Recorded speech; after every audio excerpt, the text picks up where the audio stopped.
হর হর মহাদেব। আজকে কুম্ভ মেলার দ্বিতীয় দিন, মানে আজকে কুম্ভ মেলাতে আমি সেকেন্ড ডে। আর সেকেন্ড ডে এখন বাজে সকাল 7:30 বা 40-এর মতো কিছু একটা হবে।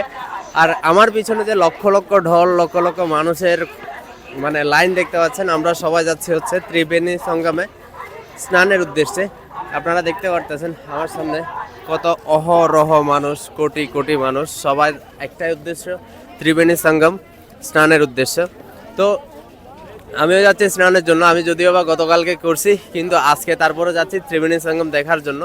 ওই পাশটাতে মিলিয়ন মিলিয়ন মানুষ হয়। আজকে অলমোস্ট প্রায় কোটি বললে ভুল হবে না। আপনারা দেখতে পাচ্ছেন আমার পিছনে, আমার সামনে প্রত্যেকটা জায়গায় মানুষের ভরপুর, মানুষের জন্য হাঁটা যাচ্ছে না। আর এখানে সবচেয়ে বড় ব্যাপার হচ্ছে হাঁটা আপনার নিজের কন্ট্রোলে না। আপনি মানুষের সাথে সাথে হাঁটতে থাকবেন, মানুষই আপনার দিক নির্ধারণ করবে। আপনি চলতে থাকবেন তো চলতে থাকবেন, ঠিক আছে? তো